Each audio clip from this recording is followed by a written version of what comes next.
నమస్కారం city news కి స్వాగతం ముందుగా ముఖ్యాంశాలు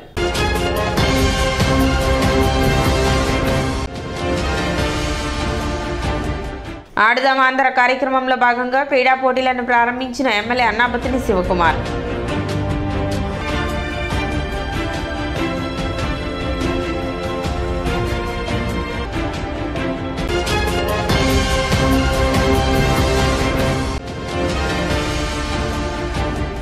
అపరిష్కృత సమస్యల పరిష్కారం కోరుతూ యూటీఎఫ్ ఆధ్వర్యంలో ధర్నా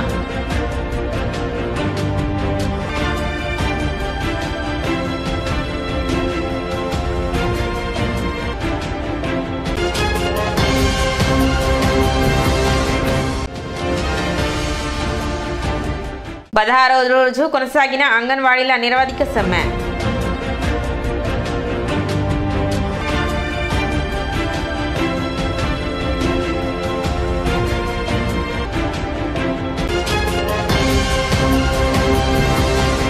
టీడీపీ లీగల్ సెల్ ఆధ్వర్యంలో నూతన సంవత్సర క్యాలెండర్ ఆవిష్కరణ కార్యక్రమం బుధవారం జరిగింది. టీడీపీ కార్యాలయంలో నిర్వహించిన ఈ కార్యక్రమంలో మాజీ మంత్రి ఆలపాటి రాజేంద్ర ప్రసాద్ పాల్గొని ఈ క్యాలెండర్ ఆవిష్కరణ చేశారు. ఈ సందర్భంగా ఆయన మాట్లాడుతూ ప్రతిపక్షాలను భయభ్రాంతులకు గురి చేసే విధంగా రాజ్యాంగ విరుద్ధంగా పాలకులు వ్యవహరిస్తున్న తరుణంలో సమాజంతో పాటు న్యాయ వ్యవస్థ గౌరవాన్ని కాపాడాల్సిన గురుతర బాధ్యత లీగల్ సెల్ పై ఉందని అన్నారు. రాష్ట్రంలో ఎక్కడ సమస్య తలెత్తినా దానిని పరిష్కరించడంలో లీగల్ సెల్ ముందుంటుందని తెలిపారు. పార్టీ సమస్యల పరిష్కారంలో తమ వంతు బాధ్యతగా లీగల్ సెల్ వ్యవహరించాలన్నారు. కార్యక్రమంలో టీడీపీ లీగల్ సెల్ నాయకులు పాల్గొన్నారు. ఈరోజు రాబోయే నూతన సంవత్సరం calendar Telugu Desam party legal cell Tenali ఆధ్వర్యంలో పెద్దలు గౌరవనీయులు ఆధ్వర్యంలో పిన్నారావు గారు వీళ్ళందరూ ఆధ్వర్యంలో ఈ కార్యక్రమాన్ని నిర్వహించినందుకు ఆ కార్యక్రమానికి ప్రత్యేకంగా నన్ను ఆహ్వానించినందుకు హృదయపూర్వకమైనటువంటి ధన్యవాదాలు తెలుపుకుంటా ఉన్నాను. రాష్ట్రంలో లీగల్ సెల్ తెలుగుదేశం పార్టీ నాయకత్వాన అనేక రకాలైన అంశాలని న్యాయపరమైనటువంటి పోరాటం చేసిన ప్రతి ఒక్క వ్యక్తికి న్యాయవాదికి నా హృదయపూర్వకమైనటువంటి ధన్యవాదాలు. ఎంత మనం పోరాడినా కూడా ఇంకా పోరాడాల్సినటువంటి ఆవశ్యకత ఈరోజు ఎంతో ప్రాధాన్యత సంతరించుకున్నటువంటి అంశం. అనేక రకాలైన కేసుల్ని న్యాయ సూత్రాలకి వ్యతిరేకంగా మూల సూత్రాలకి వ్యతిరేకంగా ఒక రకంగా చెప్పాలంటే రాజ్యాంగ విరుద్ధంగా ఈ రోజున పాలకుల చేతిలో కీలుబొమ్మలుగా మారినటువంటి పోలీసు వ్యవస్థ వ్యవహరిస్తుందనేది నిర్విధాంసంగా మనం చెప్పుకోవచ్చు.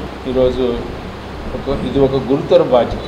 It is a prime duty of an advocate to protect the constitution and values of the society.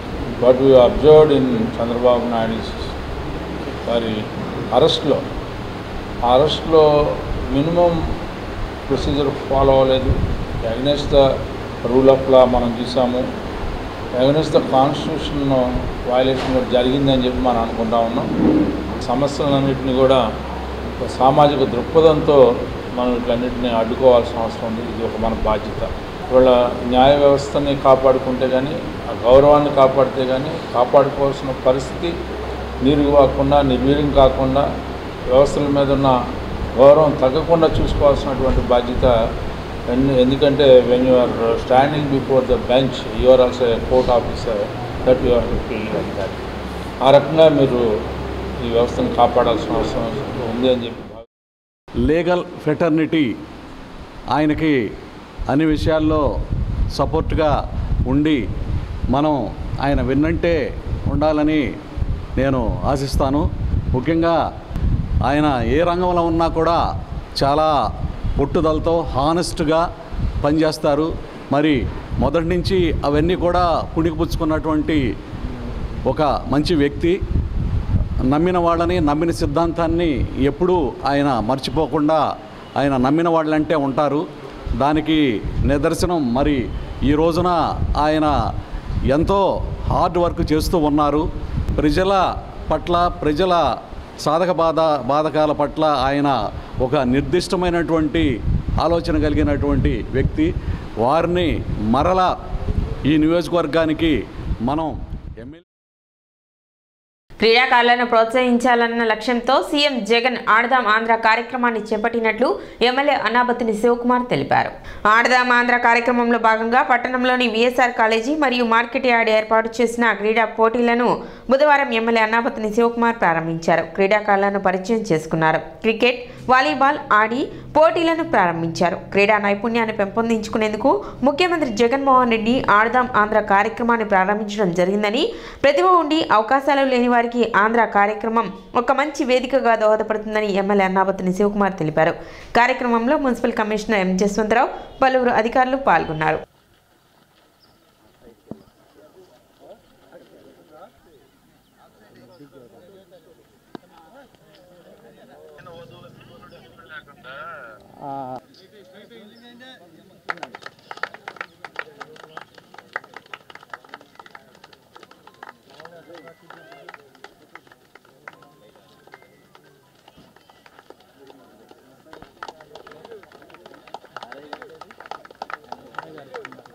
Late అయింది కదా అదే అవును నా తర్వాత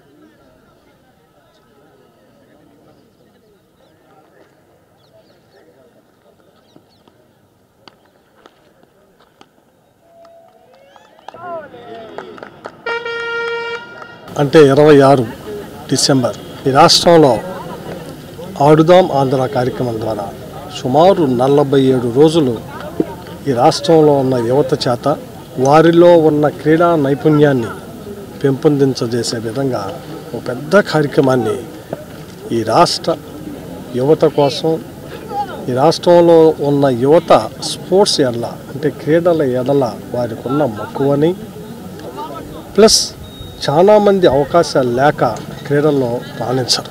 వాళ్ళ స్కూల్స్ కానీ వాళ్ళ కాలేజెస్ కానీ లేదు జిమ్స్లో కానీ లేదు కోచెస్ ద్వారా కానీ కొంతమంది ట్రైన్ అవుతున్నారు.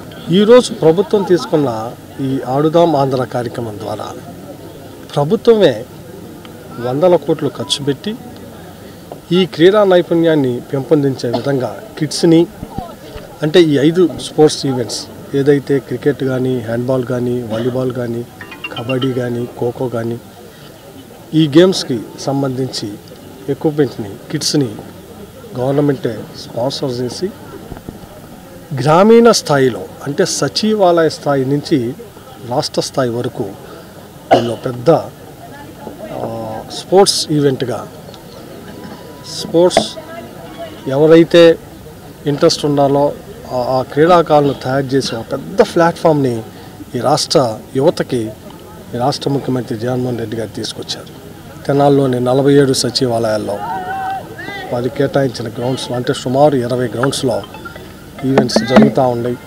దాంట్లో భాగంగానే నేను కమిషనర్ గారు మానిటరింగ్ చేస్తా. ఈరోజు విఎస్ఆర్ కాలేజీ గ్రౌండ్ అలాగే మార్కెట్ యార్డ్ గ్రౌండ్లో క్రికెట్ సంబంధించి మార్నింగ్ నుంచి టీమ్స్ పార్టిసిపేషన్ చేసి ఇప్పుడే నేను ఇక్కడికి వచ్చినప్పుడు 25వ వార్డు సంబంధించి నిజంగా చాలా సంతోషపడుతున్నాను. యంగ్స్టర్స్ వీళ్ళందరూ వాళ్ళకున్న క్రికెట్ మీద ఇంట్రెస్ట్తో దీంట్లో పార్టిసిపేట్ చేయటమే కాకుండా చూసే ఇప్పుడే నేను కనుక్కుంటే 90 స్కోర్ ఒక టీం కొడితే 91 ఇద్దరు కొట్టారని 121 స్కోర్ని ఇప్పుడు టార్చ్ చేయడానికి ఇంకో టీం 26వ తారీఖు అంటే నిన్నటి నుంచి ఈ ఆడుదాం ఆంధ్ర ప్రోగ్రాంలో మన తెనాలి పురపాలక సంఘం నందు 47 సచివాలయాలకు సంబంధించి ప్లేయర్స్ కూడా అన్ని రకాల గేమ్స్ 5 రకాల గేమ్స్ కూడా ఆడటం జరుగుతూ ఉంది.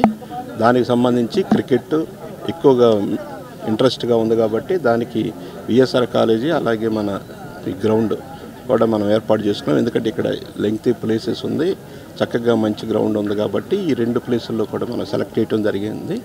మిగిలిన మన టోటల్గా మొత్తం మన తెనాలి పురపాలక సంఘంలో 20 గ్రౌండ్స్ని మనం ఐడెంటిఫై చేసాం. 20 గ్రౌండ్స్లో కూడా అన్ని ఆటలు కూడా ఆడుతూనే ఉన్నారు. మరి దీన్ని రాష్ట్ర ప్రభుత్వం మరి మన ముఖ్యమంత్రి వర్యులు వైఎస్ జగన్మోహన్ రెడ్డి గారు మంచి నిర్ణయం తీసుకొని అంటే 47 రోజుల ప్రోగ్రాము డిమాండ్ల పరిష్కారం కోరుతూ అంగన్వాడీలు చేపట్టిన నిరవధిక సమ్మె బుధవారం 16వ రోజుకు చేరుకుంది. రాష్ట్ర ప్రభుత్వంతో జరిపిన చర్చలు విఫలమైనందున రాష్ట్రంలోని శాసనసభ్యులు మరియు పార్లమెంటు సభ్యులు అందరికీ అర్జీలు ఇవ్వాలని రాష్ట్ర నాయకులు ఇచ్చిన పిలుపు మేరకు బుధవారం దీక్షా శిబిరం నుండి అంగన్వాడీ టీచర్స్ మరియు ఆయాలు ప్రదర్శనగా స్థానిక శాసనసభ్యులు అన్నాపతిని శివకుమార్ కార్యాలయం వద్ద ఆయన్ను కలిసి తమ సమస్యలు తెలిపారు. ఎమ్మెల్యే అన్నాపతిని శివకుమార్ స్పందిస్తూ తమ మద్దతు ఎల్లప్పుడూ ఉంటుందని, అంగన్వాడీ సమస్యలు ప్రభుత్వం దృష్టికి తీసుకెళ్తానని, ముఖ్యమంత్రికి మీరు ఇచ్చిన అర్జీ ఇస్తామని తెలిపారు. అంగన్వాడీ యూనియన్ నాయకులు ఎమ్మెల్యేకి ధన్యవాదాలు తెలిపారు. తమకు న్యాయం జరిగేటట్లు చేయాలని కోరుతూ గంపడు ఆశతో ఉన్నామన్నారు. ఈ కార్యక్రమంలో AVN Kumari, P Pavani, Anuradha, K Nagalakshmi, DVNLC Kaladhari, P Shanthakumari, G Lavanya, Y Radhakumari, Sheikh Haseena Begum, B Dhanalakshmi, N Sujatha, G Ratnakumari, CPM నాయకులు కె బాబు ప్రసాద్, రైతు సంఘం నాయకులు ఎం శివసామిరెడ్డి తదితరులు పాల్గొన్నారు.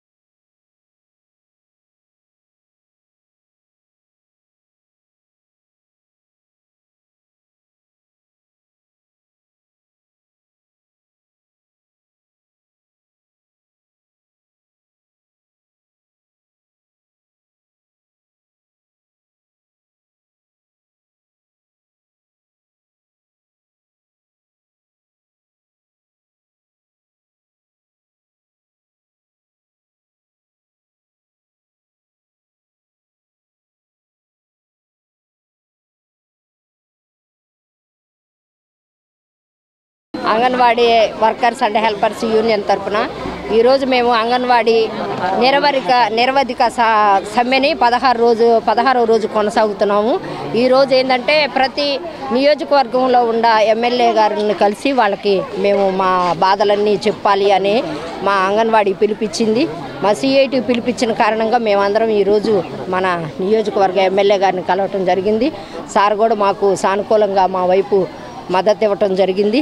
మేము మీరు ఇచ్చిన హామీలన్నీ, మీరు మాకు చెప్పినవన్నీ మేము ప్రభుత్వానికి తెలియజేసి మీకు న్యాయం చేస్తామని సార్ కూడా చెప్పారు. కాబట్టి మా నియోజకవర్గం తరఫున, మా anganwadi workers and helpers union తరఫున మీ అందరికీ మా నిర్వధిక సమ్మె 16వ రోజుకు చేరింది. అయితే ఈరోజు అందరి ఎమ్మెల్యే ఆఫీసుల ముందు మేము ముట్టడి చేయాలనుకున్నాము. అదేవిధంగా ఈ తెనాలి నియోజకవర్గం అయిన శివయ్య గారి దగ్గరికి వచ్చాము. అందరి ముట్టడి కార్యక్రమం చేసాము. అయితే ఆయన సానుకూలంగా స్పందించి మా వద్దకు వచ్చి మీ సమస్యలన్నిటినీ నేను మా ఎమ్మెల్యేల అంటే తను ఒక్కరే కాకుండా అందరు ఎమ్మెల్యేల చేత కూడా మాకు మద్దతు ఇప్పించేలాగాను అందరి చేత మీ మంత్రి గారికి తెలియజేసే విధంగా చెప్తానన్నారు. అందుకు మేము చాలా ధన్యవాదాలు తెలియజేసుకుంటున్నామండి. మా సమస్యలన్నిటినీ వారు ముఖ్యమంత్రి గారి ముందు ఉంచుతామని. బకాయిల సాధనకై యూటీఎఫ్ ఆధ్వర్యంలో స్థానిక ట్రెజరీ కార్యాలయం వద్ద నిరసన కార్యక్రమం చేపట్టారు. దీర్ఘకాలికంగా అపరిష్కృతంగా ఉన్న ఆర్థికపరమైన అంశాల సాధన కోసం యూటీఎఫ్ రాష్ట్ర సంఘం ఇచ్చిన కార్యాచరణలో భాగంగా ధర్నా నిర్వహిస్తున్నట్లు తెలిపారు. ఇప్పటికైనా ప్రభుత్వం తమ సమస్యల పరిష్కారానికి దృష్టి సారించాలని, లేని పక్షంలో సమస్యలను పరిష్కరించే వరకు పోరాటం కొనసాగిస్తామని తెలిపారు. 25,000 కోట్లు బాకీ పడితే ఒక్కొక్క టీచర్కి ఇవాళ దాదాపు 2.5 కోట్లు బాకీ ఉన్నట్టు, 2.5 లక్షలు బాకీ ఉన్నట్టు. మొత్తం 1,00,000 మంది టీచర్స్ ఉన్నారు మనకి ఇక్కడ మన రాష్ట్రంలో. తలసరి వేసుకున్న ఒక్కొక్కరికి 2.5 లక్షలు బాకీ ఈ ప్రభుత్వం ఉన్నది. ఇప్పటికీ కేవలం డిఏ ఏరియరే 84 నెలల డిఏ ఏరియర్ బాకీ ఉన్నారు. ఎట్లా ఆర్థిక పరంగా మనం కూడా డిఏ ఎందుకు ఇస్తారు? ఆర్థికంగా పెరిగే అంశాలని బట్టి, ధరల్ని బట్టి, సూచికను అనుసరించి పెరిగిన దానికి డిఏ ఇస్తారు. అటువంటి డిఏ కూడా ఇవ్వలేని ఈ ప్రభుత్వం ఏం మంచి చేసినట్టు? మేము మడం తిప్పామన్నారు, అంతా తిప్పేశారు. రేపు బోర్డు కూడా తిప్పేస్తాం మేము కూడా. మడమే కాదు, వీళ్ళ బోర్డు కూడా తిప్పేసే పరిస్థితి ఈ ప్రభుత్వం తెచ్చుకుందని ఈ మీడియా పక్షంగా మేము తెలియజేస్తున్నాం. మాకు రావాల్సిన బకాయి డబ్బులు, ఆ డబ్బులన్నా జమ చేయండి అని మనం. కార్యక్రమంలో జిల్లా యూటీఎఫ్ కార్యదర్శి Gaya Siddhaula, Kamakshi, K Kedarnath, K Sambasivarao, S Basaveswararao, Yesubabu, Hussain, MS Chakravarthi, KS Prasad, Tenali పట్టణ అధ్యక్ష కార్యదర్శులు పి సౌజన్య, డి ప్రదీప్ చంద్ తదితరులు పాల్గొన్నారు. ఈరోజు ప్రాంతీయ కేంద్రాల్లో ధర్నా మొదలైంది. మా ఉద్యోగస్తులందరికీ సీఎం గారు పదవిలోకి వచ్చే ముందు 4 సంవత్సరాలన్నర అయింది. మాట తప్పను మడమ తిప్పను సిపిఎస్ ఉద్యోగ రద్దు చేస్తానని చెప్పారు, అది చేయలేకపోయారు. సరే, కొత్త కోరికలేమీ కాదు, పాతవి మాకు రావాల్సిన బకాయిలే చాలా ఉన్నాయండి. పిఎఫ్ లోన్ పెడితే అది రాలేదు. 2 సంవత్సరాల క్రితం అప్లై చేసిన వాళ్ళకి ఎవరికి ఇంతవరకు ఆ క్యాష్ రాలేదు. అలాగే ఏపీజీఎల్ఐ లోన్లు కానీ డిఏ ఏరియర్స్ 4 దఫాలుగా ఇవ్వాల్సి ఉన్నాయి, అవి బాకీలు ఉన్నాయి. మొత్తం మీద లక్షల రూపాయల్లో మా టీచర్స్ అందరికీ సగటున ఒక్కొక్క టీచర్కి 3 లక్షల రూపాయలు వంతున బకాయిలు ఉన్నాయండి. ఆ బకాయిలను వెంటనే చెల్లించాలని మేము ఈ ధర్నా కార్యక్రమం చేపట్టాం. కోస్టల్ బ్యాంక్ రజతోత్సవ సంవత్సర వేడుకలు తెనాలి బ్రాంచ్ లో ఖాతాదారుల సమక్షంలో ఘనంగా ప్రారంభించారు. జ్యోతి ప్రజ్వలనతో కోస్టల్ బ్యాంక్ రజతోత్సవ సంవత్సర వేడుకలు తెనాలి బ్రాంచ్ లో ఖాతాదారుల సమక్షంలో ఘనంగా బ్రాంచ్ మేనేజర్ సిహెచ్ నాగరాజు ప్రారంభించారు. ఈ సందర్భంగా ఏర్పాటు చేసిన సమావేశంలో వరదరాజులు, పోతురాజు, అర్సమల్లి వెంకటేశ్వరరావు, అధినేత శ్యాంబాబు తదితరులు పాల్గొన్నారు. కళ్యాణమస్తు, పిల్లలు లేని దంపతులకు అత్యాధునిక వైద్య సేవల ద్వారా సంతానం పొందడానికి అయ్యే వ్యయాన్ని సంతానమస్తు అనే పథకం ద్వారా రుణ సదుపాయం కల్పిస్తున్నారన్నారు. విద్యాలక్ష్మి వంటి పథకం ద్వారా కూడా విద్యార్థులని ఆదుకుంటూ వారి తల్లిదండ్రులకు అండగా నిలుస్తున్న bank coastal local area bank ఖాతాదారుల సౌలభ్యమే లక్ష్యంగా ఖాతాదారుల అభిప్రాయాలకు అనుగుణంగా నడపబడుతున్న బ్యాంకు కోస్టల్ బ్యాంకు అన్నారు. కార్యక్రమంలో బ్యాంకు మేనేజర్ సిహెచ్ నాగరాజు మరియు బ్యాంకు సిబ్బంది తదితరులు పాల్గొన్నారు.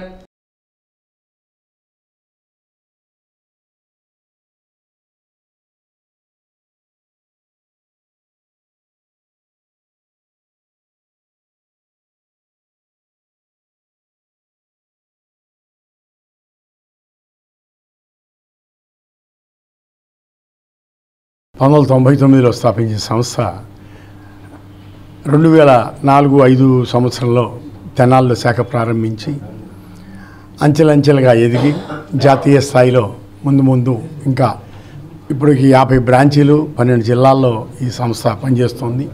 ఇంకా ముందు ఎన్నో శాఖలు విస్తరింపజేసి జాతీయ స్థాయిలో మన రాష్ట్రమే కాకుండా ఇతర రాష్ట్రాల్లో కూడా బ్రాంచీలు పెట్టి వ్యాపార రంగంలో, బ్యాంకింగ్ రంగంలో ఇంకా ముందుకు వెళ్ళాలని కోరుకుంటూ, అట్లాగే వారు తెనాల్లో ఉన్నటువంటి వ్యాపార పరంగా కానివ్వండి, విద్యాపరంగా, అట్లాగే మహిళలకి కానివ్వండి అవసరమైనటువంటి లోన్స్ ప్రొవైడ్ చేస్తూ చక్కటి సేవలు అందిస్తూ వ్యాపార రంగంలో ఎవరికి కూడా ఒత్తిడి లేకుండా చక్కటి సేవలు అందిస్తున్నటువంటి బ్రాంచ్ స్టాఫ్కి కూడా అందరికీ కూడా మా ఎదుగుదలకు ఉపయోగపడిన ప్రతి ఖాతాదారుడికి మేము శిరస్సు వంచి పాదాభివందనం చేస్తున్నాం. ఇలాగే వాళ్ళ అవసరాలు తెలుసుకొని ప్రతి అవసరానికి మీ బ్యాంక్ కోస్టల్ బ్యాంక్ ఉంది అనే నినాదానికి ముందుకు తీసుకువెళ్తూ మేము ఈ రజతోత్సవ తెనాలి బ్రాంచ్లో ప్రారంభించడం జరిగింది. మా ఈ పాత కొత్త అని లేకుండా ప్రతి కస్టమర్ని మేము వాళ్ళ ఆలోచనని ముందుకు తీసుకుని వెళ్ళాలి. వాళ్ళ అవసరానికి మీకు కోస్టల్ బ్యాంక్ ఉంది, వాళ్ళు ఏ అవసరం వచ్చినా ముందు కోస్టల్ బ్యాంక్ మన అవసరాన్ని తీరుస్తుందనే నినాదాన్ని వాళ్ళ దగ్గరికి చేరువ చేయాలనే విజయంతో మా ఎండీ గారు అయినటువంటి వేణుగోపాల్ రెడ్డి గారి ఆలోచనతో, అలాగే మా సిఎఫ్ఓ గారు అయినటువంటి రామన్ సార్ గారి ఆలోచనతో మేము ఒక్కొక్క ఖాతా మీకోసం కోస్టల్ బ్యాంకుతో కలిసి ప్రయాణం చేయండి అనే నినాదాన్ని ఈ సంవత్సరంలో ప్రతి కస్టమర్ని చేరువయ్యి వాళ్ళ అభిప్రాయాన్ని తీసుకొని మా ఎదుగుదలకు ముందుకు వెళ్ళడానికి ఇప్పుడు ఒక చిన్న విరామం.